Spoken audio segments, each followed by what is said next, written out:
Okay, next I'm going to mark the screw holes, and again I hang the hinge over the side and make a mark,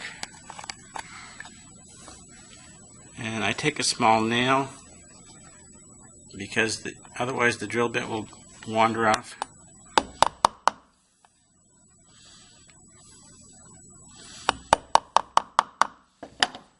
And I'll do it again over here.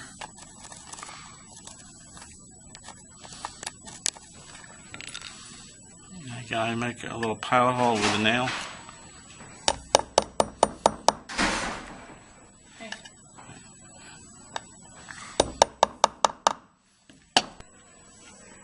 Okay, I'm going to drill the holes for the screws. I'm going to first put the drill bit in, and for the small screws I use a 5/64 drill bit.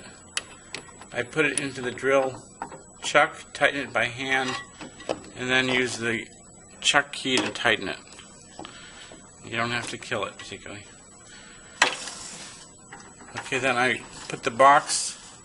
You always raise the wood to meet the drill, and I'm going to drill holes about a 1/2 inch deep.